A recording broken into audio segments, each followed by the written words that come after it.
So what's up mga Doit Best? For this video, mag-a-adjust tayo ng kadena.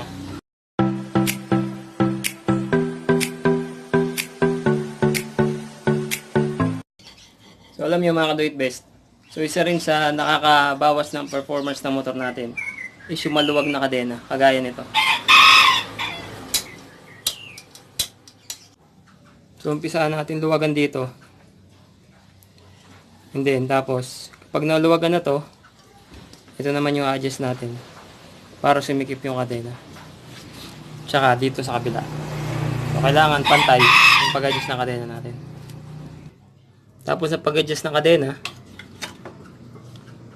dapat 1 cm to 2 cm lang yung paglalaro niya.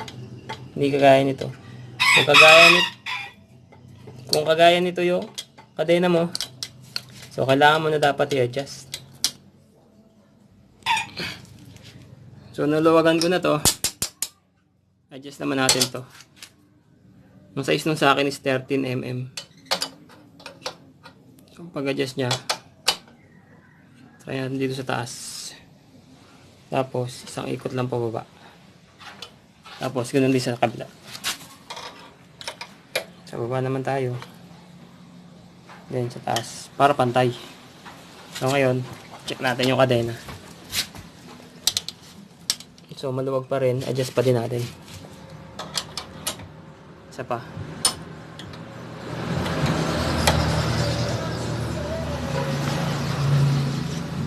Sa kabila ulit.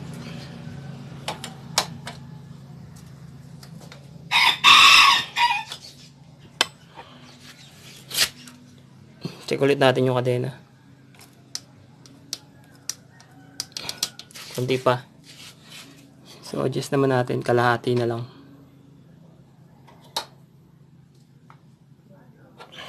Sa kabila din.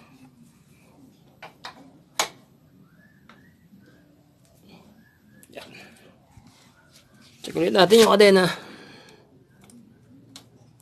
So okay na siya.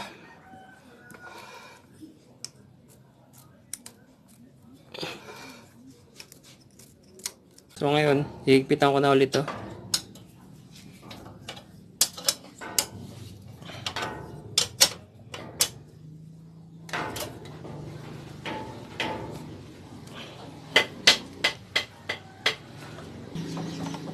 Okay.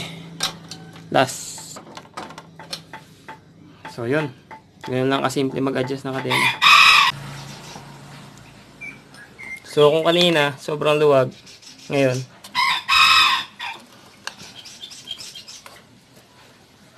1 to 2 cm na lang yung paglalaro niya. So that's it for the video. Thanks for watching. As always, ride safe and enjoy riding. Peace.